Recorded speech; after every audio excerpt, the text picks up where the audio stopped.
Be worried if skepticism is always moving you to places of greater comfort. Be very worried about that. Discomfort isn't the same as doomerism. You're like black-pilled. Oh, now I realize that all women are actually hating me because I'm not 6'2". Destiny, that's a very uncomfortable belief. What are you talking about? No, it's not. That's a very comfortable belief. You found a way to externalize all of the blame and all the responsibility for why people don't talk to you onto an external factor that's outside of your ability to control it. It would be far less comfortable to think that like maybe women just don't like me because of my personality, or maybe there's some other problem I have. Do you think this explains why people who leave the left suddenly become full-on reactionary? They swap one constellation for another?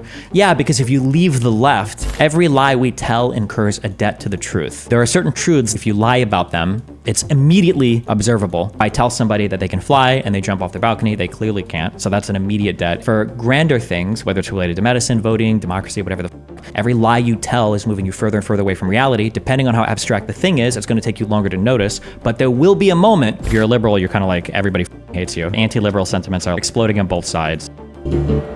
I feel like I'm making more observations, and I feel like I'm able to incorporate things. Oh, I think I'm writing out how all of these little on how these mind things come together. And then I think the next thing I write out is like, okay, well, how do you be aware of these things, or how do you counter them? I think in yourself and then in other people. I'm trying to write down all these little bullshit things that I have in my brain about that I bring up a lot, just so they're written down somewhere, and then I can go back and like change them later on. I'm just gonna read through these, and then if people have ideas or want to throw things out, and then we'll hop into the next thing. Okay, social incentives dictate beliefs. This is something I feel pretty strongly about. Well, I feel strongly about all of this shit. That's why I wrote it down. Okay. People rarely apply a consistent rational formulation for whatever their beliefs are. This is not because people are stupid or lack the ability to do so, but rather because there's little to no incentive for doing so. Truth is simply a means to enrich our lives. For the majority of political issues, it is easier to change the truth than it is to change one's mind. There's a great incentive in believing in particular untrue things, especially when there is little practical consequences for having an incorrect understanding of an issue. Sometimes when I write things down, I just, in the process of writing things, I think you gain like insight into other things as well. Because like one of the things I was thinking of when I was going through this, like, okay, well, why is it that we can think untrue things about some things, but we can't think untrue things about other things? And I think that actually, I think a really important part of like, I'm going to use politically loaded terms. I don't give a well, this is my show. I do whatever I want. I need to switch out of appeasement mode now that I'm not on the podcast anymore. I think that conspiracy theories often rely on claims that are very ethereal or nebulous or hard to get concrete fact on. So for instance, if I go up to you and I say, actually, did you know that because Fauci lied, we can fly? You can very immediately and quickly test that. You can go jump off your balcony and fly. Oh, you can't fly. That guy's dead. Boom, you're done. When you're making these kind of like grander claims, the more abstract it is, or the more like sociological, philosophical, psychological stuff that can't be immediately hardcore tested, the easier it is to adopt false beliefs about it. I think that's an important thing.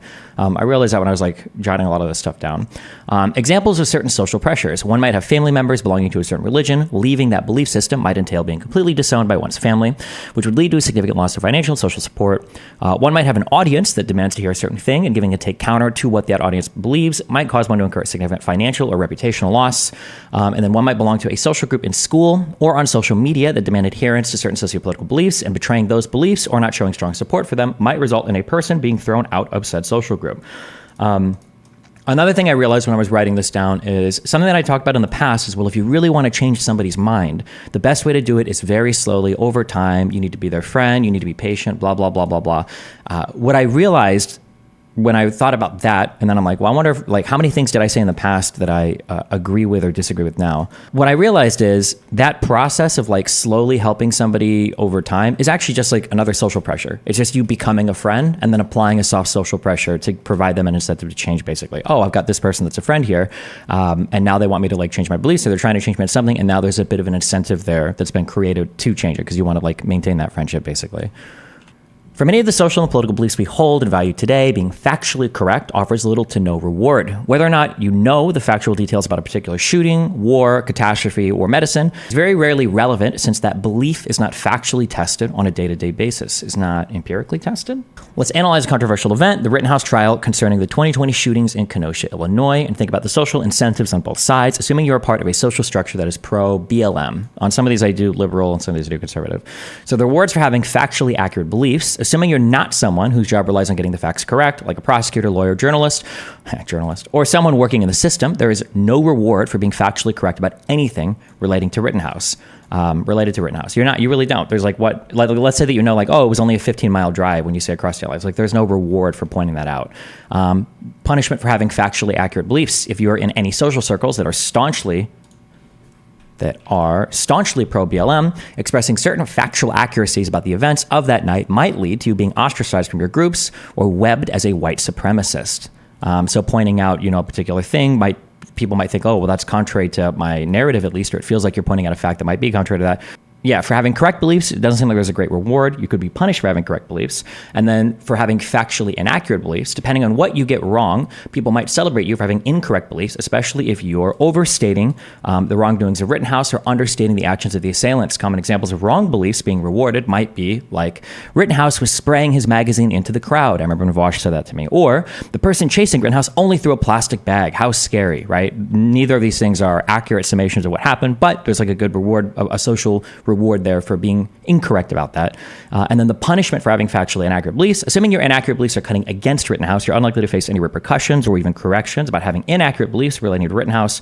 A gentle correction is likely the most you'd ever experience. Given the incentive structures for and against certain beliefs, there's little reason to expect someone to strive for factual accuracy and every reason to believe people would try to adhere to their social groups as much as possible. This is like when I say social structure dictates or incentivizes beliefs, this is what I'm talking about here. Rittenhouse shooting happened in Kenosha, Wisconsin, right? Yes. Why did I say Illinois? Why did I think it was Illinois? Is that where he drove from? Sorry. Okay, so the constellation of beliefs. Rather than starting from some epistemically humble foundation and individually constructing beliefs, people inherit constellations of beliefs from the social groups they find themselves in, often due to social pressure that push them towards these belief systems. These constellations of beliefs will share some similar hollow chains of logic, but they're ultimately absorbed at the applied level for most people and often have little to no thought put into them before they're accepted as a person's own beliefs. These beliefs are always somewhat abstract as well, meaning there's no immediate corrective mechanism that exists in the real world to counter them, as they always make claims that are either just out of our ability to perceive them, directly perceive them, or will come at some point in the future, though they rarely, if ever, manifest. Here's an example from 2024. This is the anti-establishment constellation. So I drew up some beliefs here. So you support Donald Trump. You think Donald Trump is being unfairly prosecuted. You believe in the elite ruling class. You think the 2016 election was stolen. You don't trust any of the mainstream media. You don't trust the vaccine. You think that COVID was largely overblown and all forms of lockdown were unnecessary. You support Brexit. You don't trust most U.S. institutions, especially intelligence agencies or anything related to healthcare. You think that Andrew Tate is being unfairly targeted. You oppose most woke-coded things like transgenderism, affirmative action, feminism, etc. Although Trump said the 2016 one was going to be stolen too. But evidence of the existence of these constellations is supported. Constellations is supported by the following. So here's these are things that I think point to these constellations of beliefs existing. One is a high degree of congruency between many people who are part of these constellations, meaning if you jump through any people, they'll all have these same beliefs. Like if you go to a group of people, they'll all have these same shared beliefs. You guys will make fun of the marching orders from mainstream media, but I bet every single alternative media guy in here is anti-vax, thinks COVID came from a bioweapons lab, thinks that Russia has a right to invade Ukraine, thinks that all the charges against Donald Trump are made up, thinks that we shouldn't be supporting Israel. You guys have literally copy-pasted the same opinions between every single one of you, and you guys are talking like an army of NPCs about how the mainstream media gives you fabricated opinions. It doesn't even make sense. Yes, we do all think the truth. That is crazy how truth can be a perspective there, huh? But when you all think the same thing, it's not a conspiracy, but when the mainstream media does, it is a conspiracy. Crazy how that works. 2 is high likelihood that a person possessing a single belief in this constellation will possess many of the others. So if I ask somebody what they think about mRNA vaccines based on their answer, if they say, no, I don't trust that, I can probably predict 95% of this, they're going to believe this. 3, parts of the constellation appear to be highly contradictory to each other, meaning when you start to dig into some of these, they don't make sense. How can you believe both of these things at once? I think I give examples of that down here.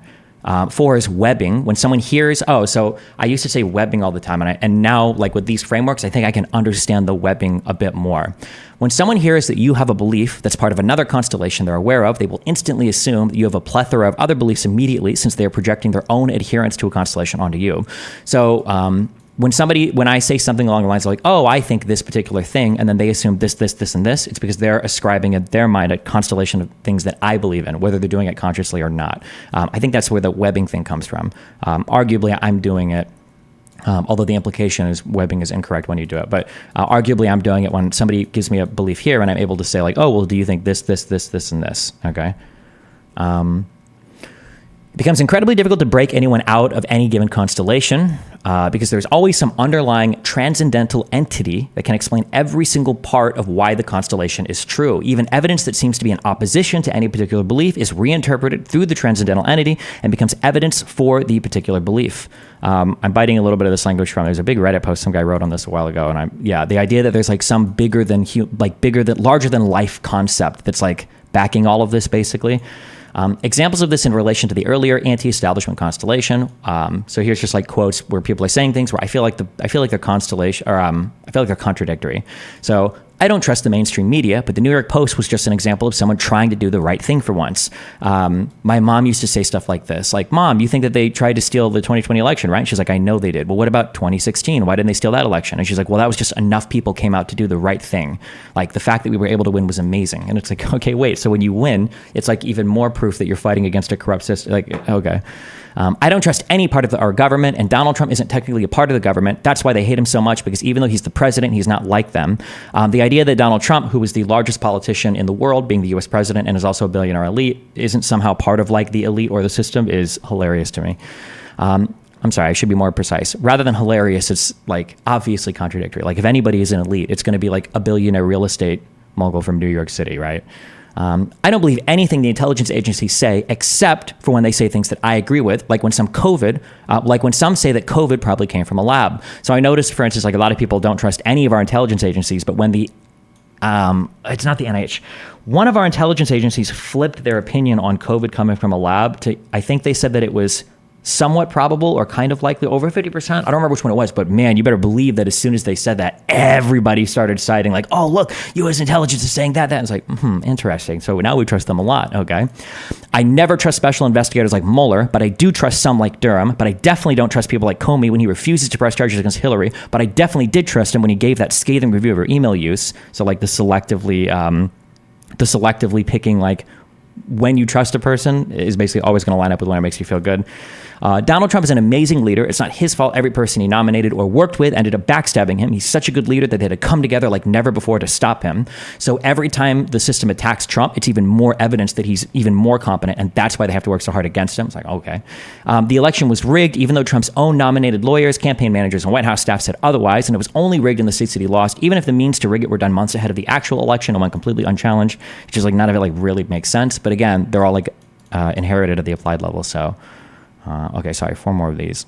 Normative confusion with applied positions. Oh, I tried to like formalize this. I don't know if I like the syllogism I've written for this, or if I want to change it or not. I don't know, but rather than building beliefs from a logical foundation, people tend to inherit constellations of beliefs from their social circles due to misaligned incentives that reward beliefs for social validation rather than factual accuracy. Since there was never any work done to arrive at applied positions through some logic, applied positions are quickly and easily confused with moral positions. Here are some examples expressed as syllogisms, where the first proposition is a moral claim, the second proposition claims to remedy an injury to said moral claim, and the conclusion demands that we follow through to cure the moral deficiency listed in the first proposition. To cure the injury. This should just be injury, I think. Moral injury? To cure the morally egregious injury, maybe. Egregious? I don't think I'm spelling that right. Okay, so I think that the formula would be like, so premise 1 is a moral claim. Premise 2 is something that supports or that purports to support the moral claim. It should be to remedy. I can be more precise here. Premise 1 is the moral injury. Premise 2 is going to be something that purports to cure the moral injury. And then the conclusion is a demand to follow premise 2 to satisfy basically premise 1. To cure premise 1, I'll say. So an example of this might be, so premise 1 is homelessness should not exist in the United States. Premise 2 would be free public housing would solve homelessness. The conclusion would be, therefore, we should adopt free public housing. Premise 1 for this would be civilians should not be targeted in war. Premise 2 would be a charge of genocide would force Israel to stop killing civilians. A conclusion would be, therefore, we should charge Israel with genocide. Should not be killed. I'll say targeted. I'll keep it at targeted. And the prior examples, if you disagree with premise 2, you necessarily disagree with the conclusion, but your interlocutors will assume that you also disagree with premise 1, as it becomes intrinsically tied to the conclusion, since premise 2 is considered unquestionable. Premise 2 is most likely unquestionable, as it is inherited as part of the constellation of beliefs, meaning that the individual has done no work to actually investigate premise 2, nor do they have any incentive to do so. That means that if you disagree that we should adopt public housing, so for instance, if you disagree that hold on. So let's say that you disagree with the conclusion here for this, because the argument's not sound, okay? You're fighting on the soundness. Do I need to go over soundness versus validity again? We remember this, right? Valid just means that the conclusion follows deductively from the premises. Deductive meaning it's always true, assuming you're applying to some system of logic. And then soundness means that one of the premises are untrue. So like an argument that would go, premise 1 is all men are immortal. Premise 2, Socrates is a man. Conclusion, Socrates is immortal. That would be a valid argument because from the premises stem the conclusion, but it wouldn't be sound because all men are not immortal. Only I'm immortal, okay? Sounding is also when you shove rods in your dick, which is weird. In the prior examples, if you disagree with premise 2, you necessarily disagree with the conclusion, because disagreeing with any premises means you disagree with the conclusion, because it's not a valid argument. But your interlocutors will assume that you also disagree with premise 1, as it becomes intrinsically tied to the conclusion, since premise 2 is considered unquestionable. P2 is most likely unquestionable, as it is inherited as part of the constellation of beliefs, meaning that the individual has done no work to actually investigate P2, nor do they have any incentive to do so. Just restating that. Okay. This means that if you disagree that we should adopt public housing, it's because you believe that homelessness should exist in the United States. Or if you believe that we shouldn't charge Israel with genocide, you believe that civilians should be targeted in war. So anytime I think you reject P2 from somebody, they assume, because P2 is like unquestionable, they think that you're rejecting P1. And then that's where a lot of this weird, I call these the bubbles that connect, but I guess I'm titling here normative confusion with applied positions. This means that if you disagree that we should adopt public... Oh, wait, I'll read this. This form of irrationality is incredibly destructive due to how quickly someone is to ascribe to an entire constellation of beliefs.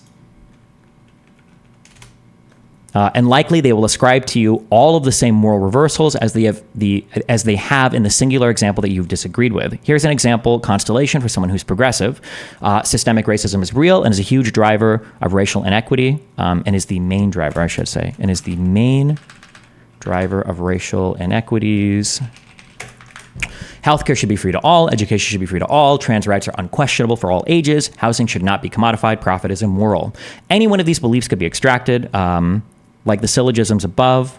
It could be extracted and put in and expressed. Can you say syllogistically? I don't know if that's the word. And expressed in syllogisms like above, as above, and subsequently reversed on you if you disagree with any part of their construction. So P1, workers shouldn't be exploited. P2, eliminating profit would eliminate most worker exploitation. The conclusion would be profit should be eliminated. If you disagree with the soundness of premise 2, well, I don't know if eliminating profit gets rid of worker exploitation, then people will think, oh, so you think workers should be exploited, because they don't see you as fighting on the premises, they see you as rejecting every single part of the argument, right? P1, everyone is entitled to free healthcare. P2, Medicare for all would provide free healthcare to everyone. Conclusion, we should have Medicare for all.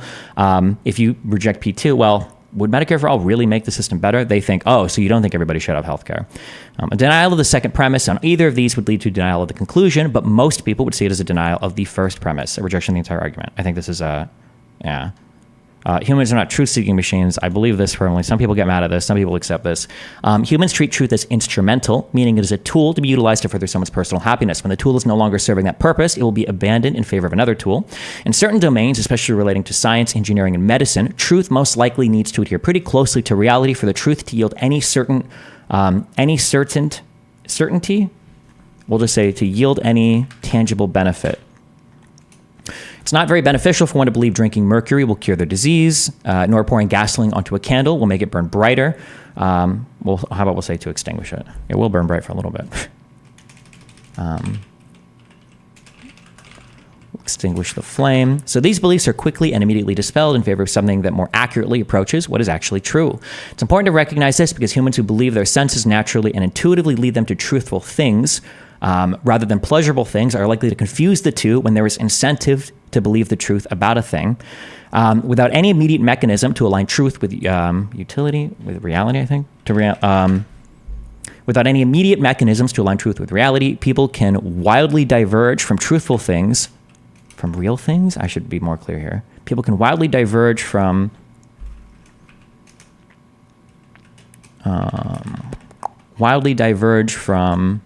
we'll just say reality. I don't need that in quotes. Wait, we'll say people's understandings can wildly diverge from reality in fantastic ways that lead to catastrophic consequences down the road. Examples of things might be things like vaccine skepticism, climate change denialism, or the mistrust of our voting process. Since these beliefs are inherited, Since these beliefs inherited from our social groups, like any immediately corrective mechanism, it's easy for them to fester and manifest in long-term negative ways. So like if you think the election was stolen, like you're not like punished for having a belief, whether it's true or false there, because it's not being tested, right? Like who the fuck cares? And most, I think, of the big constellation of beliefs things are like that. They're not they're very rarely tested. So you can believe whatever the fuck you want. There's not like a mechanism there to punish you for having a wrong belief, basically. Skeptics rarely are. When individuals become skeptical of a particular thing, it's not usually because it is failing to live up to some internal rational rubric. It's usually because it's failing to satisfy some other personal desire, or it's causing some amount of cognitive dissonance. I think I'll write something on this later. Evidence can be found of this in multiple ways. One, skeptics are rarely skeptical in an even way across multiple entities. For example, a skeptic might be highly suspicious of something reported by NPR, but will implicitly trust anything reported by RT. This is my favorite. People will believe state media from Russia, and then they'll reject like independent media of the United States. That's wild to me. Skeptics will apply their skepticism selectively across the same class of media entities. For example, a skeptic will tell you that you can rarely, if ever, trust the mainstream media, but they will hold on to stories like the Hunter Biden laptop reporting from the New York Post uncritically as gospel. 3, skeptics will apply their skepticism selectively across the same media entity. For example, if a particular media entity is reporting something they disagree with, it's further evidence that the entity is not to be trusted. But as soon as that entity is reporting something they do believe in, that media entity suddenly becomes a worthy source. This happens all the time. 4, skeptics almost never move towards an area that requires further investigation or requires White Shadow, thanks for the 10 gifted subs. Or requires a critical re-examination of their own ideas or beliefs. Instead, they almost always utilize their skepticism to move to areas of greater comfort. E.g., if a report comes out showing an mRNA vaccine is performing well, it's easy to be skeptical of that report and hold on to the belief that the vaccines don't work because this reaffirms our anti-establishment worldview. Okay, one more, and then we'll take feedback or whatever. Hold on. Aesthetic versus function. There are many functional things possessing a desirable aesthetic due to their function. There's an unfortunate side effect that many will adopt the aesthetic of a particular thing rather than the particular thing itself, causing a distortion that allows for one to seek the additive benefit of a particular thing without incurring any of the intellectually rigorous costs associated with it. Rigorous costs or social punishment, I should say, associated with it. Some examples of this might be nonpartisan, or putting oneself above pressure to believe everything a certain political group believes. Very rarely does the nonpartisan individual have a way of independently generating unique, consistent, and coherent thoughts, but rather they find a way to criticize unimportant things that appear to be part of their political in-group while still aligning 100% with every important core belief. A great example of this is being highly critical of Donald Trump's promiscuity or fiscal habits in government, or fiscal spending, like the deficit. If I say fiscal habits or fiscal habits as president, I guess, while being in lockstep with everything more integral to Donald Trump's associated beliefs, while being in lockstep with everything more, while being in lockstep with the most, it should be, with the most integral beliefs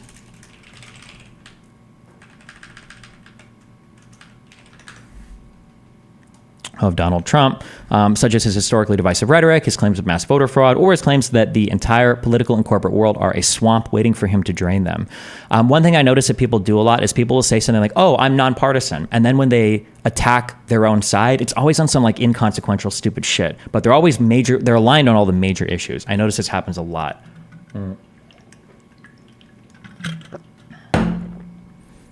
Rationality, or pretending to be someone possessing a high level of reason or critical analysis. Almost never does a person claiming they are rational or truth-seeking. Almost never when Almost never, when a person claiming they're rational or truth-seeking, does the person... Almost never... Wait, this sentence doesn't make sense. Hold on. I wrote these last two when I was tired.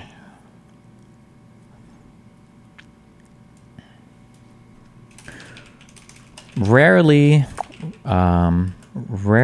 when a person claims they are rational or truth-seeking, does the person actually exhibit any qualities fundamental to those beliefs. Rather, they tend to align almost entirely with certain other groups of people, and they simply wield this rationality against someone else that belongs to the wrong side. Skepticism is never applied evenly to anything. People are almost never skeptical from a place of rational criticism, but rather because the skepticism is required to maintain their cognitive dissonance, or no, that should be required to alleviate their cognitive dissonance. Or no, wait, I'm sorry, I did write this correctly. It's required to maintain their cognitive consonance. Do people use consonance and dissonance like that in normal speech? In music, you've got dissonance and consonance. I'm assuming they do. If not, fuck it. Uncomfortable truths are almost always incredibly comfortable.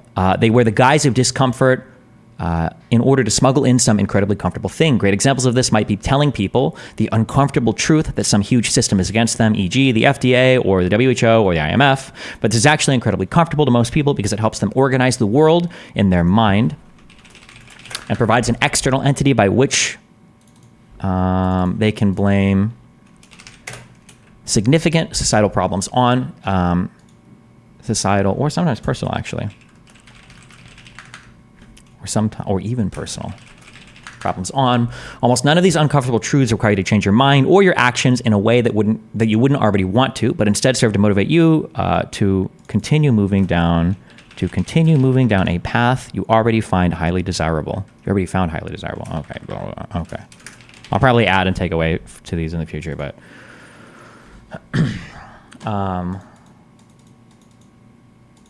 sort of reads like, humans are not truth-seeking entities, especially my political opponents, because they believe things divorced from reality. But luckily, I do not suffer from this because my subjective beliefs conform with reality. Yeah, so the thing is because people, because the problem is that when you describe these things, and this is one of the challenges, is when you describe these things, every single political commentator would agree with everything I've written here, but they would just say, oh, but I don't have these problems. So I'll probably break each of these. I'll organize these into like, here's the thing, here are examples of the thing, and then I need a positive section where like how to counter the thing. Well, here's to make sure you're not falling for the thing, or here are some warnings that you might be. I think I do a far better job than any other online commentator at even being aware of these and not falling into them. Not to say that I'm perfect, but like I have mental tests for every single one of these things. And I don't think many people do. That's why when you ask somebody, like I found that this is like the thing, and I probably even said this in the past, so if I have, me, when you ask somebody like, oh, how do you make sure that you're not biased? Like, how do you stay free from, how do you make sure that you're not falling too far? And somebody says like, well, I read news from a lot of sources. That answer is meaningless. That doesn't mean you're not biased. That doesn't help you at all. Like, that's an answer that somebody gives when they've never thought about the answer to that question before. Can you write down your mental tests? Yeah, I'll write it down somewhere in here. But like for the social incentives thing, like a question I would have is like, do I feel a pressure to conform based on the beliefs of people around me? Well, in my personal life, I have nobody, so I don't give a fuck about that. And then socially, the thing that I would check for is like, as part of the groups that I belong to, do I have major substantive disagreements around core constellation beliefs of the group of people that I identify with? And I think for me, the answer is yes. I don't believe in hate speech at all. Which seems to put me, against a lot of progressives. I'm a huge supporter of guns. I don't even think guns are an important issue in the United States. That seems to put me at a lot of issue with progressives. Obviously, for conservatives, I could think of like 5 or 6 different things that we have massively different viewpoints on. So I think I do a decent job at maintaining my own little personal constellation of beliefs here, or hopefully my independently arrived at beliefs. That would be a thing you could ask, is how much pressure do I feel around me to conform to a particular belief? Do I feel comfortable stating a belief that people around me are going to disagree with? For the constellation of beliefs, I guess it's important to ask, like, do I feel like if I go into a certain circle, do I agree with every single thing that every single person there basically says, or am I too afraid to say otherwise? That would show that maybe you're falling into like a certain constellation that you should be aware of. For normative confusion with applied positions, this is an easy one. Do I feel like somebody can disagree with me without that person being evil, right? So like I've said this before, that like I think most people want the best for everybody in the country, generally speaking. I think like most people just want everybody to be happy, healthy, work, do their family shit. Even if we super disagree on, you know, the construction of some of our syllogisms, or we might super disagree on some fact of the matter, it doesn't mean that I think you're an evil person. Humans are not truth-seeking machines. This is just, I figured this out on mushrooms when I was lost in another reality. And I'm like, man, if this is actually the real world, I think I'd rather just go back to being full of shit. Because humans aren't truth-seeking machines, your best bet is to try to create incentives in your life that make it so that you being correct about things aligns you the most. Otherwise, you're going to fall into... aligns you the most with like whatever reward you're seeking. So like having friends around you that read well, or that are well educated, or that are well researched in certain areas is good, because it provides a good social, basically, incentive to push you towards correct beliefs. Like I said, I'll create a section 2 for all these and write this down later. When you're skeptical about things, this is really important. This is something I've done for a long time. I noticed this a lot when I was talking to a friend. If you're highly skeptical of a thing, oh no, wait, is that part of this?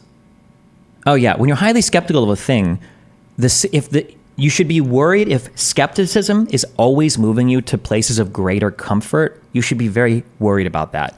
If you look at something and you're like, well, hold on, and then you're like, oh, I'm more skeptical, so I fixed that. If every single time you're skeptical of something, it makes you feel more comfortable at the end, you're probably not exercising skepticism. You're using mental gymnastics to get to just like change a fact. Remember, for cognitive dissonance, meaning you've observed a thing that doesn't align with your internal construction of the world, you're either changing your mind or you're changing the fact, right? Changing the fact could be doing more research and legitimately discovering a new fact, or changing your mind could mean that you're now changing your mind to be more in line with the world, or changing the fact could mean that you find a way to bullshit that fact and then substitute in another one that more closely aligns with you.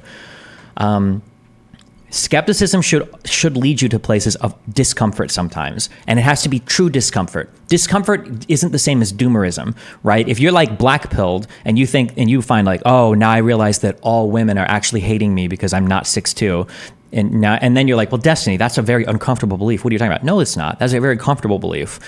You found a way to externalize all of the blame and all the responsibility for why people don't talk to you onto an external factor that's outside of your ability to control it. That's incredibly comforting to you. It would be far less comfortable to think that like, maybe women just don't like me because of my personality, or maybe there's some other problem I have. That's a way less comfortable thought. If every single time you're skeptical of a thing, like, and even when I review my own behavior and I think about things, it's like, okay, well, fuck, like, should I do this? Is it right to insult this person, or should I blah, blah, blah? Like, there should be times where your skepticism, like, is like leading you to an area you're like, okay, I have to do some work on this because something that I'm doing is not working here and it's not right. And when I say not working and not right, it can't be like, yeah, I'm being skeptical. Now I realize I need to do this thing that makes me feel pumped and good about myself. And I love it. Like, so for instance, somebody will listen to Andrew Tate or somebody say like, oh, you're a weak piece of shit. You need to go to the gym. And you're like, yeah, that's really good criticism, Destiny. That's actually really hard. No, it's not. It aligns with your power fantasy. It gives you full control of yourself. It's the thing you want to do anyway. You already know it's a good thing. That's not challenging you, right? Like a good critical challenge to your own thought process might be like, hey, the last person that you called a slur, or if you have a bad relationship with your mom and dad, you need to call these people and you need to apologize. It'll make you a better person for it, right? That's a very uncomfortable, like, it's not going to be fun. It might be better for like character growth, but oof, I don't know about that one. That's a hard one, right? If you're being skeptical and it's always leading you immediately to places of greater comfort, probably not a good thing. Lycan tried to point this out to me when he came in and he argued with me about the Qassam rockets for the sugar thing, where he's like, oh, well, it seems like you uncritically believe the Israeli stuff, but you're highly skeptical of the Palestinian stuff. Even if he's not aware of it, well, he wouldn't because I've written this, obviously, but even if he's not aware of it, that's an attempt to call somebody out for selectively exercising skepticism, because you're not seeking truth. You're just applying the skeptic lens to things that don't align with your worldview until you can make them align with your worldview, yeah. And then for aesthetic versus function, you've seen the way I dress. I don't care about aesthetics, so easy. Okay. Ugh. What was the hardest belief that you had or perspective that you had that was hardest to overcome or change? I don't know. The hardest to overcome or change. I don't know. There have been a few. The Citizens United one was a pretty big one, because a lot of my worldview was built around lobbying. So that was a challenging one. How I interact with people online. I've gone through so many changes in terms of how I think that I should do that. That's been a really challenging one. I think recently a lot of it's just been personal stuff.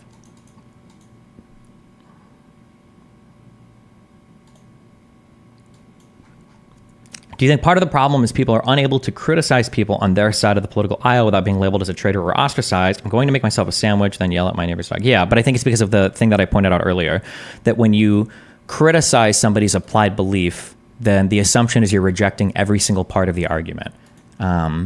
It's this one, that if you fight on any premise, somebody assumes that you're rejecting all the premises. And in these premises, you've got your moral standards are baked in. So they look at you immediately as an enemy, I think. Oh, abortion was a long one, yeah. How was your trip? My trip was great. I had a wild last night.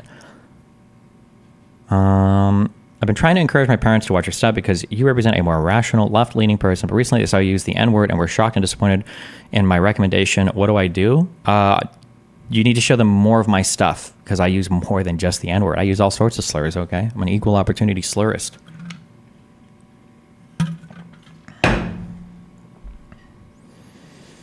How could one truly know there's an aspect of their reality that truly makes them uncomfortable and it's not pseudo-uncomfortable? There's a way to dive into this, but like, I know this personally for myself. I don't know how I would make somebody else understand it. There are things that I can do to drive me. There are two types of things that I can do to drive me. We'll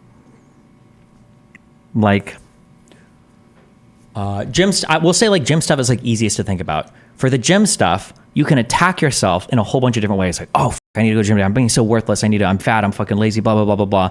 And you can do that, but you're driving yourself, like you already know you need to do the thing, right? And whatever discomfort is there is not like challenging your moral character. It's not challenging like who you are. It's like, I know I need to do this. I should do this. And now I'm like, it's the difference between like, it's like a pep talk. Like sometimes skepticism seems like skepticism, or it seems like a challenge, a critical challenge, but it's really just a hype talk, right? Maybe it's about like working more hours. Like you gotta work. We gotta go to work. We gotta stop being such a lazy fuck. It's like, okay, yeah, but that's just like a pep talk. And then there are other ways to challenge yourself where there's a deeper level of discomfort because you have to make a very real change to how you're navigating the world. I go to like the apology thing, or I go to like analyzing like your relationships with other people, because I think that's part of the hardest one. It's like, oh, like for my last relationship, maybe I shouldn't have maybe I shouldn't have called my partner a name, or maybe I shouldn't have, lied about not knowing how to do the dishes or something, right? Like that sort of critical reflection, it doesn't feel the same, right? When you tell somebody like, you're a lazy fuck, you need to go to the gym. It's like, okay, yeah, fuck, let's do it. Yeah. You're like hyped on that, right? But if somebody's like, you need to stop bullying your friends. You've got one friend in your friend group and you guys always call him names. You need to apologize to him because he probably feels like shit, and you need to call your other friends out when you do it. That's the thing where it's like, oof. You don't walk away from that conversation feeling hyped. You walk away feeling a little bit torn down because it's like, okay, like I need to change an aspect of my character significantly, not just like do something to fulfill some goal or end that I already know that I want, but it's like I'm like oriented in the wrong direction, and rather than just needing fuel to go that way, I need to like reorient myself, and that usually incurs a little bit of pain. There's going to be, actually maybe that's a good test, is how likely are you to push back against it? That might be a good test. Or would the character that you had yesterday or before that conversation be inclined to push back against it? If somebody goes up to you and it's like, you need to work harder, you need to study in school, and you need to go to the gym more, you're never fighting that. You're never pushing back against that, right? No part of you would ever push back against it. You might be lazy, but like, you're being lazy, right? Whereas if somebody tells you, something else, like, hey, like, you need to treat people with different beliefs, more respectful. Like, you have to actually be nice to people. You need to be more tolerant of people that are wildly diverging in your belief system. That's like a thing you want to fight against. Like, well, fuck you, hold on. These people are evil. They either want to turn the country communist, or they want to, worship Trump the dictator. Like, no, fuck you, hold on. Like, if there's no inclination to fight against a particular thing, and it's a thing you already wanted to do anyway, like it's just a pep talk. It's a hype talk, I think. Yeah. When will the Hodge Twins episode release? I don't know. Hopefully soon.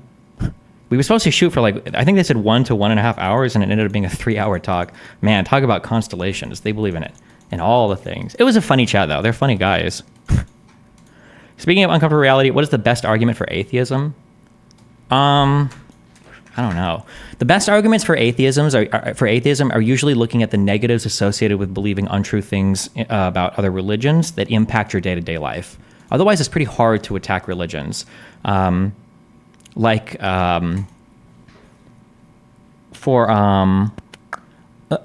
say you believe in a religion that says you can't take medicine. You can't do blood transfusions. Is that Jehovah's Witnesses? Like, if you believe in something like that, well, you might incur a very real negative cost. And now the atheism becomes preferable to the religion or the spirituality. But it's hard if you don't have, if you believe in a religion and you're not incurring significant cost, then yeah. Like, so that's like the people that are like spiritual or non-denominational. It's pretty hard to move them off their religion because the beliefs that they have aren't often tested and they're not really, yeah. You try to appeal to how strange it is to believe in one thing in your life with no evidence compared to other facets of their lives. Yeah, true. Keep in mind though, you got to be careful because all of these things, like all of these are going to be, it's going to be like mental illness. Like all of these are going to be in degrees as well. So like I might say something like, well, no, I'm equally skeptical of all sources. And somebody might say, really? When was the last time? Like, do you even know how the FDA regulates your food? And I'll be like, okay, well, no. Like, oh, well, interesting, Destiny. Don't you defend the FDA? Yeah, I guess. Okay, but you have no clue. You couldn't even begin to explain how Chipotle's food, well, I guess not, right? So like, but I would argue it's not because I'm not skeptical of the FDA. It's just because I've never debated that or argued that. And there's going to be some high level of implicit trust of a lot of third-party things around me. Like I also don't know all the FAA stuff as well, but I still trust airplanes. So like, it's not always going to be bad to, it's not always going to be bad to just believe some things or be selectively skeptical. The question is just, why are you being selectively skeptical? So when Lycan came in and said, like, I'm infinitely skeptical of Israeli stuff, or I'm sorry, of Palestinian stuff, but I'm not skeptical of the Israeli stuff. And he's like, well, why is that? My challenge to that was, well, hold on. I am skeptical of both sides. I just don't have time to apply skepticism to every single thing. So it's not a belief that I consider warrants a ton of skepticism, not because it just makes me feel good or whatever, but just because I don't have time to investigate every single little thing, then I'm probably going to be more likely to just believe that particular thing, right? But it's up to you to figure out, you know, how honest are you with that assessment, right? How would you differentiate between loyalty to your political group and just tribalism? I mean, I think they're one and the same. I think those are two of, like, it's the same thing, right? Do you think this explains why people who leave the left suddenly become full-on reactionary? They swap one constellation for another? Yeah, because if you leave the left, the application or the implication is that you're leaving the left because of all the social pressure that's starting to you. And then if you're going somewhere else, of course, you're going to like take on their belief because the social pressure was a big reason why you left the other side, right? This is why despite every single forum saying I'm going to be on the Daily Wire or I'm leaving the left or blah, blah, blah, it'll never happen to me is because as I leave these areas, it's not just because of, it's not because we have incongruencies in social beliefs. I'm not like friends with any of these people. And if I am friends with them, it's my beliefs don't change to accommodate them ever. So I'm never going to like fully swap positions and be embraced by the right because that's just not how I do my belief system. Dragman Coach, I think there's a key addition to what you're talking about that's really helpful to keep in mind. Well, listen, post on the subreddit, okay?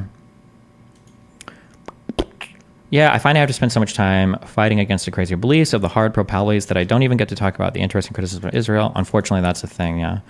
Why should people even be truth-seeking for issues that have no impact on their life? If it costs you in other areas of your life, you said that there are truths that aren't worth knowing. Why be right and possibly ostracize yourself from fulfilling relationships based on that friction? If you're wrong about Israel, you lose nothing because it has zero impact on your life. Why not put that energy into something productive? Because the issue is that it manifests negatively in other things down the road. To quote that, there's a good quote from that Chernobyl thing. What was it this? Every lie we tell incurs a debt to the truth. This is probably true. And this is one of the reasons why I have like my internal drive is like, well, I think if I'm correct about things and if I'm true, then in time it'll kind of like play out. But yeah, I think that there are certain truths that if you lie about them, it's immediately observable. If I tell somebody that they can fly and they jump off the balcony, they clearly can't. So that's an immediate debt, and you've figured that out immediately. But for grander things, whether it's related to medicine, voting, democracy, whatever the fuck, every lie you tell is moving you further and further away from reality. Depending on how abstract the thing is, it's going to take you longer to notice. But there will be a moment where you've become so divorced from reality that it will come crashing down around you. You can't live that divorced from reality for that long without it incurring a significant penalty somewhere down the line. You're misreading. It isn't a lie if you just don't dig deeper for stuff that won't impact your day-to-day life. If I'm a media or TikTok information-fed sheep, I'm not lying, and I'm not destroying my critical thinking faculties by not trying to find mistruths and things that don't matter to me. It's like the grilled dad politics. Yeah, but at the end of the day, Jacob, we live in a democracy, and our system reflects the will of the voters, and at some point you're voting for politicians who are going to be acting on whatever truths or mistruths you might have in your head, right? So if somebody tells you that everything relating to Iran or Russia or China is bullshit and you believe that, but it's like not a big deal in your normal life, and eventually you go to vote for politicians and it comes down to like how aggressive they're going to be versus China or not, right? At some point that's going to manifest in reality, and then, yeah. Although that's an interesting, maybe if there are certain incentives or if there are people whose incentive structure will never be aligned with a particular thing, maybe those people should be removed from that decision-making process.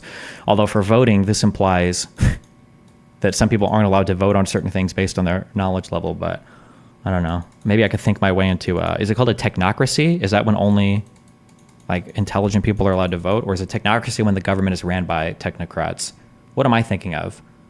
There's a name for a form of voting or a form of government where it's just like the intelligent people or the intelligentsia that fucking votes. Maybe it is technocracy. I think it'd be a good idea to have a trailer on your YouTube channel going over your beliefs, moral compass, and thought process, people to share to their friends and family and possibly others interested.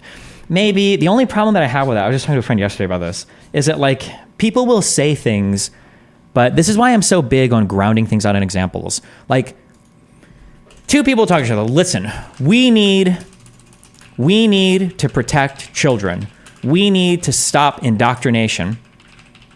We need to allow people to have the freedom to live good lives. Like two people could be looking at this in lockstep, and then the guy on the left says, this is why children at 14 should be allowed to transition. And the other guy on the right will be like, this is why we should have state-enforced religion. And I'll be like, wait, what? I thought we need to protect children. Like, yeah, God and the morals that we grant our kids helps them lead healthier and better lives, and they're not chopping their genitals off. And the other person's like, okay, well, hold on, wait. Religion is making it so that when your kid figures out how to masturbate at 11, they hate themselves. What are you talking about? And then the guy, okay, well, what about indoctrination? It's like, yeah, I mean, like if you're 12 or 13, you don't think you know if you're gay? It's like, hold on, you think that person who's non-binary at 19 chose that? You think that 20% of girls are non-binary because they just figure that out? Of course not. It's indoctrination. It's like, well, wait, hold on. You think that your kid wanted to have his dick chopped off? I'm talking about circumcision, not trans stuff. You think your kid wanted to get circumcised? How is that not indoctrination? You get confirmed in the Catholic Church when you're 11. You have your bar mitzvah when you're fucking 13. Your bat mitzvah when you're 12. You don't think that's indoctrination, right? Okay, well, okay. Well, what about like the freedom to live good lives? Well, how is being super religious being free? Well, how is woke policing everybody being free? Okay, well, hold on. I mean, like, don't you think you should be able to be gay or be non-binary if you want? And it's like, well, yeah, but like, how much freedom do you have to choose that if your whole classmates bully you if you don't choose the right thing, right? So it's like, the problem is like people will state these things and they'll be like, yeah, we agree on all of this. And then when it comes to the applied positions, they actually don't agree on anything. And it's like, well, wait, what the happened? We had like 20 different foundational, like axiomatic beliefs, but somehow our applied positions are completely contrary to each other. What happened, right? So I think that's, yeah. So that's why I would never do a video. I just don't like to do things on my channel where I'm like, yeah, guys, so today I'm going to talk about like why I'm rational. And this is how we have rational beliefs. Because it's like, I feel like you have this, like this, what would I call this? Like principled illusions. I'll formalize this later. Yeah. What the f*** do you expect to change if you can't convey these ideas to people? Well, I think people already have all these ideas. They just need like, I have to figure out a way to get them to be more aware of it. Because like I said, like if you read any of these things off to anybody, I think I could show these to people that are completely and totally different politically. And I think they would agree with almost every single thing I've said here. They would say like, yeah, I 100% agree with this, right? A conservative would say, oh, that's true. Somebody thinks that just because I don't want to raise taxes, it means that I hate poor people. Yeah, liberals do that all the time. And a liberal would be like, wait a second, just because I don't support the war in Iraq, you think I don't support the troops? Yeah, I agree. Conservatives do this all the time, right? The issue is that people only apply it. They apply it in ways that it's not that it's inconsistent. It is. It's selectively applied. Yeah, it's annoying. Do you see an issue with arguing for both sides when you understand both sides of the argument? Not really. Or you mean like arguing for? You mean like arguing for? I mean, it depends. It's good for me to argue with a lot of different people because I have to make sure that my audience, I'm grounded. I'm grounded with my audience. Because if I only argue with one side, you guys start to fly way off in the other direction. That's why we have to deploy tactical N-bombs every now and then to keep you guys knowing where I'm at.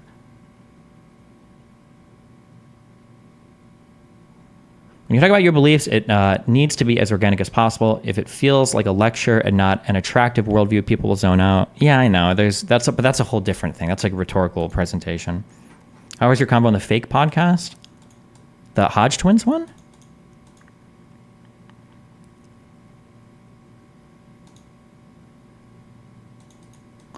Even if they agree, why would someone seek to hold true beliefs if it makes their lives worse, as you said? I doubt you believe there is an inherent virtue in holding true beliefs. People will always choose amongst... Well, I don't know. That's the thing. I have to think about that more. There are ways to make people, well, So the nice thing about this, actually, and this feels incredibly gratifying.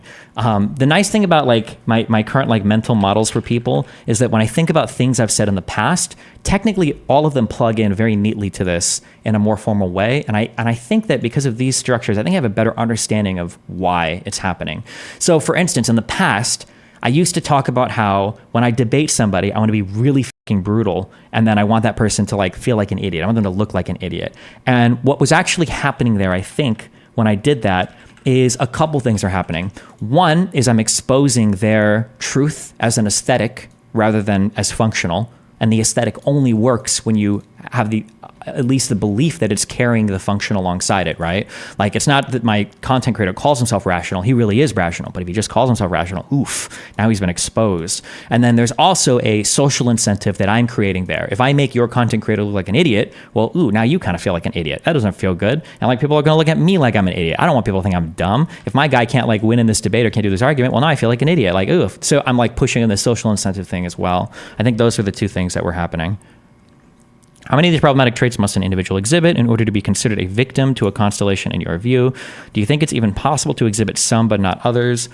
Well, there are some things in here that are going to impact everybody, and then there are some things in here that you can completely break free from. I should write about that. Difference between things in here that you must control for / be aware of versus things you should never do. Like, I don't think you should ever exhibit an aesthetic falsely, like disingenuously. You shouldn't have the aesthetic of a thing if you're not going to carry out the function as well. So this you should never do. But like, social incentives are always going to somewhat dictate your beliefs. You should be aware of this. It's probably unreasonable to assume you'd break from that completely. Like, you're always going to be like a pleasure-seeking machine. So your goal is to align whatever is true with what is pleasurable as much as possible, so that you can try to keep your incentive structure good there. You don't ever have to confuse people's normative positions or like moral positions with their applied beliefs. You don't have to do that. Yeah, it'll depend, but it's also probably bad if you're disconnected from social incentives. If you have to logically think about everything, you'll probably be a psycho, or you'll think some crazy things, right? Like, well, because like I've said this before in like more informal ways or less formal ways, that some like this social incentive thing is real and it's probably valuable, right? If you imagine a tribe of 100 people living in the forest, right? You probably want people in that tribe to feel a lot of social pressure to dictate their beliefs. You don't want a guy who thinks it's okay to steal from you or to hit your kids or to your women or to, you know, beat the shit out of like random people. Like, you don't want that. You want them to feel a lot of social pressure to conform in some ways. That's important. That social conformity is probably pretty important, you know? When Destiny loses a debate, I lose a debate. When Destiny goes unhinged, I got unhinged. When Destiny says the N-word, I said the N-word. We are the #Dally We are one. Good job. This is all in the book, The Righteous Mind. Yeah, maybe. I'm sure there are people that have written on this, but I feel like I've also kind of like uncovered a lot of this on my own just through debating and arguing and convincing people. So I'll probably keep working at this. Maybe I'll write or read something from somebody else. You have a section where you talk about epistemic bubbles and echo chambers. No, but I think that would probably all come under the social incentives dictate beliefs. Maybe I'll throw it in here. Maybe I'll add it to somewhere. Wait, it's echo chamber and epistemic bubble. I'm doing good. Am I barging into something again? No, not that much. Fuck it. What's going on? Oh, okay. I find it funny how you said goodbye to me yesterday. I love you. I love all people that come here. Yeah. Do you say that to everyone? To all of your friends? Yeah, I love everybody, yeah. Interesting. I saw that you were debating Israel-Palestine. Yeah, that's the big thing that everybody wants to talk about now, yeah. Yeah, and apparently that is what got you into trouble. I looked a little bit into the thing that you mentioned. Wait, which thing? The drama that you said you were in, but... oh, it's all gotten even... Yeah. It's all just wacky people doing wacky things. It's kind of not all that interesting. I guess, like, if I understand correctly, you believe that Hassan Piker is sort of organizing people behind the scenes to sort of kick you out of all sort of social media cliques or something? I mean, a little. I don't know if I would say it's behind the scenes. I think it was like pretty blatant in the past that we couldn't be at the same event. Yeah. Okay. Yeah. And you do you actually care about that, or is it like?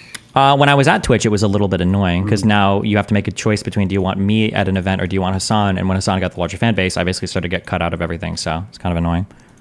Okay, I've never been to any such events, so I don't really know how that kind of thing actually works. And like I said, I don't really see Hassan Piker. Generally, a lot of the people from like your corner of the internet, they, and I mean with your corner, like the political commentary streamer types, I don't really see them that often much anymore. Okay. They've sort of been... The only time they appear on my radar is when they say something stupid about Ukraine, pretty much. Because most people I these days hang out with are sort of in the Ukraine support corner of things. Mostly Europeans at this point. And you probably noticed yourself, I haven't been around a lot for like over a year because I had a private, really awful issue to deal with. So now I'm sort of reconnecting with people. Gotcha. Yeah. But... Are you getting back into the content creation space or... I don't know if I'm going to stream because, as you probably know, I'm not very good at streaming. It's not. Or I mean, not necessarily streaming, right? But because generally you did YouTube videos before, right? Oh yeah, I still do YouTube videos, but I only made 4 videos over the course of the last year, or 5, and that's a bit of a no-show because I had something that was holding me up, unfortunately, and now I'm getting back into it again. Yeah. Unlike you, I'm deliberately avoiding the Israel-Palestine thing. Yeah, that's fine. Are you you do so much other history. I feel like or maybe it's just because I'm 5 advanced out now. I feel like the Israel-Palestine history stuff is pretty simple compared to like all of fucking Europe for World War I and II. Like there's way fewer leaders to keep track of. There's like one country that a lot of this is centralized on. Obviously, it's the Israeli-Palestinian conflict. Like I feel like if you've dived into so much history for so much other shit, that this would be relatively simple in comparison. The only thing that I know about in relation to the Israel-Palestine stuff is the stuff that I learned during Holocaust studies at college. Okay. That's basically all I know. Like how it came to be that, how the decision was made that the refugees were sent over to Palestine/Israel rather than remaining in Europe. And the simple truth there is that nobody wanted them, basically. Sure, yeah. Like the only country that accepted back its Holocaust survivors was basically France, and the rest basically told them to sort off. Sure. Yeah, that's the only thing. It's like, as I mentioned before, the only reason why some of the people in the politics corner still tap is like when Hassan or Samsida is also someone, or the worst is probably Kyle Kalinske. They have the most daft takes on Ukraine that you can imagine. They keep pushing sort of narratives that it's NATO's fault and that Russia is somehow benevolent and stuff like this. This is sort of the only connection that I still have to that sphere particularly. Yeah, the progressives are all mind-fucked on. There's just absolute intellectual and moral bankruptcy when it comes to their analysis of any of these issues, unfortunately. But don't you think that this might in part be our fault? And I say us in the sense of like people who find themselves more in the liberal center of things. Because I do have the sense that we do, or have, not necessarily the two of us, but certainly people in our corner of politics, have not done a particularly good job at advocating for liberalism. Yeah, I was going to say that. That was actually one of my big issues a long time ago. I remember when I would debate online and people were like, why do you even debate like right-leaning people? Like, it's not worth it. And I was like, well, I think that people forget that, like, if you ask a person, like, why should women be allowed to vote? Like, it's there's a lot of things we just take for granted, and a lot of people don't have good answers to any of these things. Yeah, and if you don't defend them commonly, then people forget. And then when you got a liberal person that comes up and they're making a lot of like super flashy, cool arguments, like, well, fuck, maybe I shouldn't trust anything from the government, and I should follow one man to a bright and glorious future, and fuck every other thing in the world, and all the money should just go to us, and we shouldn't spend. And it's like, okay, well, no, it doesn't really work that way. Well, it's not just women's rights. Not just women's rights. Like freedom of speech. Yeah. I use that as an example. It could be literally anything. Yeah. The fact that we have an independent judiciary. Yeah. Like these things, I believe what happened is that these things have sort of almost become like the air we breathe, right? Yeah, we all when we take it for granted. They're there, and we don't make. And we also haven't made like I think I told you this before, that I studied like Slavic history studies, and I think one thing that coming out of that to me is that in coming after 1989, we did a really bad job educating people about communist tyranny, what the Soviet Union was, what the supposed alternative civilization to Western-style democracy was, and how bad it actually was. We didn't really do a good job in making that part of our general education system. something that I often think of about as well. Maybe, yeah. I have no idea. I don't have the context, so. But listen, if you say it, I'll take your word for it. Yeah, maybe I'm wrong though. Who knows? Sure. It's just something that I found that stood out to me. How is the YouTube's politics sphere going? The debate sphere? Still, I assume left-wing dominated. Yeah, it's Zoomer socialism online, and then it's all of it now is dominated by populism, basically, for all the communities that are interacting with each other. So it's left-wing populism or right-wing populism. For left-leaning people, that takes the form of like tankies or like hardcore progressives, and then on the right, it's like Trump supporters, and that's basically everything. Yeah, if you're a liberal, you're kind of like everybody hates you. I guess it's maybe like pre-World War II Germany. Well, it's a good position to be in. That's how you know you're right. Nah, well, I wouldn't say that, but yeah, it's kind of annoying that. Yeah, the anti-liberal sentiments are like they're exploding on both sides. It's dumb. But it also means that you know who you can talk to, and there's also like there are a couple of people that I can introduce you to, God, I find his name. He's Finnish. They have these unpronounceable, awful names. Pekka Finnish name. I should introduce you to him. He's a lib who's recently been doing content that is excellent on like media disinformation and stuff like that. And yeah, if you're a lib on social media, it is easy to find the people with who you are in communion and agreement with. Sure. Yeah. It's just they're not. That center left community is like not very loud online, and the center right doesn't exist anymore in the United States. They're basically all Trump worshippers now. So there's a center right sphere still in, like, I do sometimes encounter people, but they're also very like disillusioned. You know, people who like don't really think they have much of a voice anymore. I know one person who's very center right. He's basically just a guy who's voting for Biden in this election in the hope that Trump finally kicks the bucket. So it's sort of a defeatist politics. Yeah, who knows what we'll go back to after that? But yeah.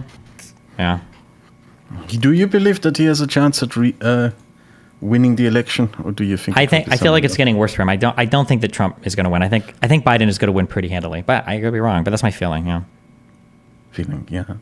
Well, you have a better hand on the pulse than I do because I don't live over there. I mean, who knows? I mean, we're all in our bubbles. Everything can go wrong. Yeah. Everything can still go wrong. Yeah, there could still be like some huge conflict or something could happen that would change everything. So yeah, who knows? Yeah. Yes.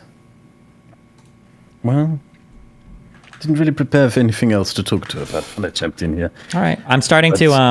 I've got like a trip because apparently I'm fucking honorary Jew now. Where I'm going to Israel and I'm trying to I just want to interview and talk to a bunch of people. But after I come back from that, I'm starting to get into World War I stuff. So there might be stuff if you want to hop by and chat every now and then. Stuff. Yeah, well, because I want to learn about World War II, but I feel like I probably should study World War I first. So I picked up a couple books that I want to read, like kind of broad, general ones.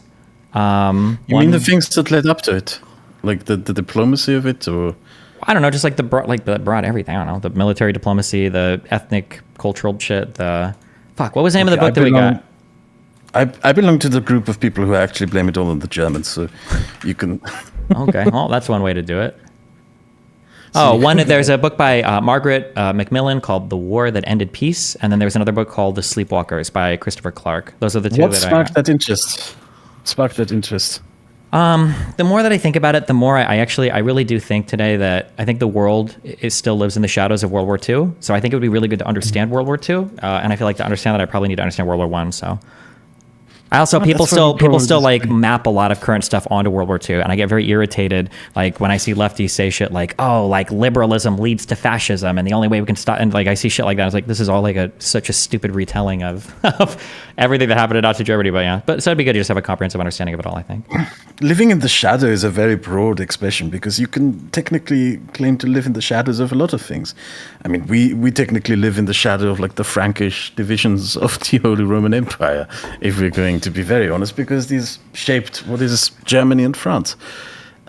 Historical shadows extend a very long way. Like German bureaucracy was created by. But I think World War II is different because we've got like grandparents and stuff. Like so much of our culture, fucking anime, is inspired by World War II. You know, if you look at the big military conflicts today, like Ukraine and Russia, a former Soviet satellite, being fought by the Russian imperialists that's trying to rebuild the USSR with Belarus and Ukraine, and you've got Israel and Palestine, which rose from the ashes of the Ottoman Empire. Empire and the crazy British imperial style system of like the 20s, and then World War II and the Holocaust and like everything, and then like the shape of Europe today and the fact that you had the Yugoslavia collapse and that's our first like big genocide trials and I feel like World War II still like heavily informs a lot of the political climate that exists today. So I think it'd be good. I think you should probably have a good handle on it to understand modern conflict. But I don't know if you need to understand something like the 1700s. Yeah. Okay, go ahead.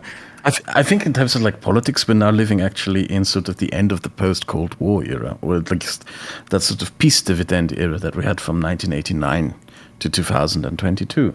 That has come to an end, and we're now, at least in Europe, politically in a completely different era where political power, wealth, etc., is shifting from the west to east, where places like Warsaw and Prague will have a lot more decision-making power in European politics. It does feel like here in Europe, at least, that we are in a new era, and we're just not entirely sure where you Americans are at, because we do get the sense that you are bored of us and that you want to move on and do something else to a certain degree. For modern day, currently, that's the impression? I get the impression, well, maybe my scope is a bit blinded by the fact that I access this through the internet, but I do get the sense that it's not just Trump, but also that the left wing in America is tired of being involved in Europe, is tired of having an alliance into Europe. Well, I think that I can understand why you would feel that way. I think the issue is, it ties back to what I said earlier, where at least online, populism is really big in the left and the right. And I think a really big part of the populist mindset is an isolationist one. That like from the left, it's, well, why would we spend money being an imperialist, colonialist power? And from the right, it's, why are we going to spend all this money on foreign intervention when we've got people at home we could spend money on? And then those two people basically loop around and they're like, holy shit, you're right. We should just like not do anything with any other countries. So for Trump, that might mean undermining NATO and talking about how we just need total energy independence. We need to go our own way, and China and everybody else. And for the far left, who doesn't have any political power in the United States, at least, it's, we need to, like disband the IMF and stop loaning money to people and stop exploiting other countries and trading with people because it's unfair and blah, blah, blah. So yeah, that's like the populist sentiment is the loudest right now online for sure. But the center left, which is big legislatively, and then the center right, which is tiny legislatively, those people like are not existing online. I don't know where the communities are. I hope you're right in this regard. I genuinely hope, because to be very frank about it, if the US pulls out of the European alliance, we're not prepared for what comes afterwards. Yeah, I don't know if anybody is, yeah. European leaders talk about in this regard is not very hopeful. The polls at this point have openly stated that if the US leaves NATO, they will look into getting their own nuclear weapons program, which isn't a very nice thing to think about. Sure, but I mean, like, you should. Like, I think that... I never spent as much time like morally considering it, but the more that I do, the more upset that I get. The Ukraine stuff, the response to that should have been stronger. I think that the pocketbooks and the arsenals should have been open to Ukraine basically on day one. I can't believe that it's actually been. The more that I think about it, the more it's like, what is the message you send to every other country? Why the wouldn't you get nuclear weapons, especially if you're a non-aligned state? And even if you are an aligned state, like looking at the tepid support for Ukraine, if you're an Estonian, do you feel strongly that NATO is going to step in to defend you? Like, maybe, probably, but like, it's a lot. Yeah, it's just, man, the support for Ukraine should have been way more. Yeah, it should have been stronger. And then also, like, America is so schizophrenic. I don't know what, I can't imagine you're some poor sack of shit fucking, you're a Ukrainian and you're in some fucking ditch somewhere and you turn on your fucking cell phone and it's like, are we getting weapons today? And in the United States, it's like, well, we haven't figured out immigration on the border, so we're not going to pay any money to Ukraine. And you're like, well, fuck me, I guess. Like, Jesus. It's like, the idea that there's such a division U.S. politically and that our legislation and our funding for stuff is all tied together. So you're like, wait, why the fuck does asylum seeking in Mexico have to do with getting me fucking weapons in Ukraine? Like, yeah, fuck that. Jesus Christ. We're actually seeing the consequences of that right now because the Russians have been on the offensive now. Yeah.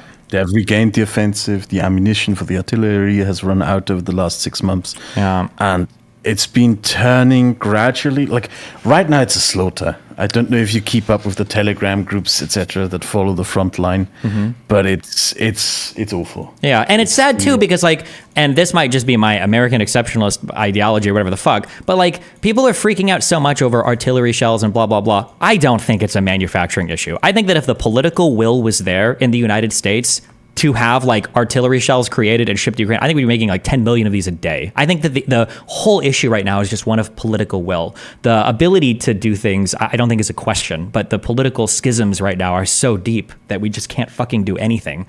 I've read his fear, because Biden is also somewhat tepid, like holding back on sending certain weapon systems. I mean, he's better than what Trump would probably be.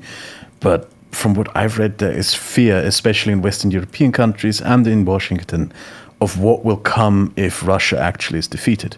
Because you have to keep in mind, the main opposition to Putin in Russia right now are worse than Putin. They're like the really nutcase Russian nationalist fascists, really, outright. And what happens if they come to power?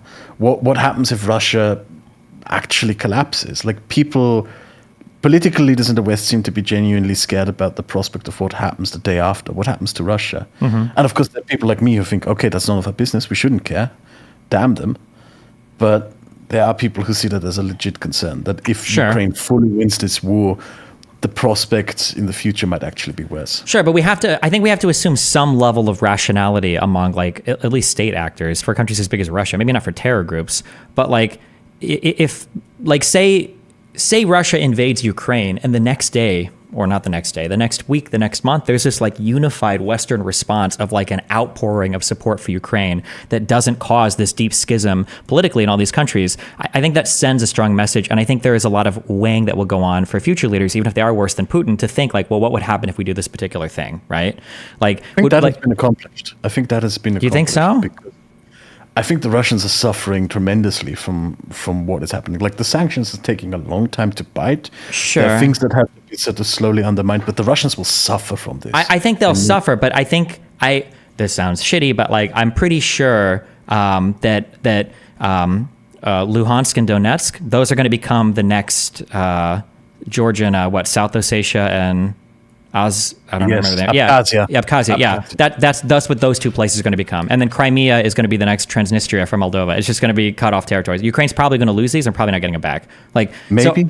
Yeah. Well, I mean, unless things change dramatically over the next few months. It's very difficult to say, because war is exactly that thing where things can change dramatically overnight. Well, I think when you're in the maneuvering stages, maybe, but like in the positional stages, like, is this a war that's going to significantly change? Unless like the F-16s coming online, like dramatically change. I don't know if this is a war where the territory is going to start to change significantly. Well, what's happening right now on the front lines, what has been going on for a year now, is that the Ukrainians are dug in trenches.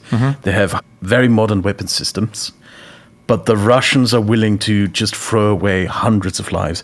Like when the Hamas attack on Israel happened, Russia took advantage of that to launch some of its first offensives since 2022, and the numbers were incredible. By some estimates, the Russians, throughout the months of October and November, lost up to 3,000 men a day. Sure. Just threw them away in human wave after human wave after human wave. The footage is really gruesome because the Ukrainians film all of it in drones, just getting mowed down with machine guns. And this has now been going on for almost a year now. The main thing that, it's really gruesome. It's like when you see it for the first, it's not just like you expect a certain degree of inhumanity in war, that people dehumanize an enemy, but the Russians seem to have no regard for the value of their own lives in this regard, for the lives of Russians, at the rate that they are. Maybe. I think it's a double-edged sword, though. Like, maybe in terms of how they do their combat operations, they cannot have that regard. But in terms of like actual dead people, I think in Russia, I think they're actually far more sensitive to that than Ukraine is. Like, I think Ukraine is willing to go really far, at least from what I've seen of support recently, at least like they're still like willing to go really far down this hole of like, we're going to fucking fight. But for Russians, it's like, well, it's just a special military operation. We're not doing a full mobilization of our population. Like, it ever hit that point, I think that the support for the war in Russia would like flip immediately. I think that Putin has to walk a very fine line between like, well, it's just a special military operation. We're kind of like doing shit over there. And Russia's probably like, yeah, I guess it's kind of a war, but it's not a huge deal. But like, if mobilization and shit started to happen, I think Putin's position would be untenable politically. I think.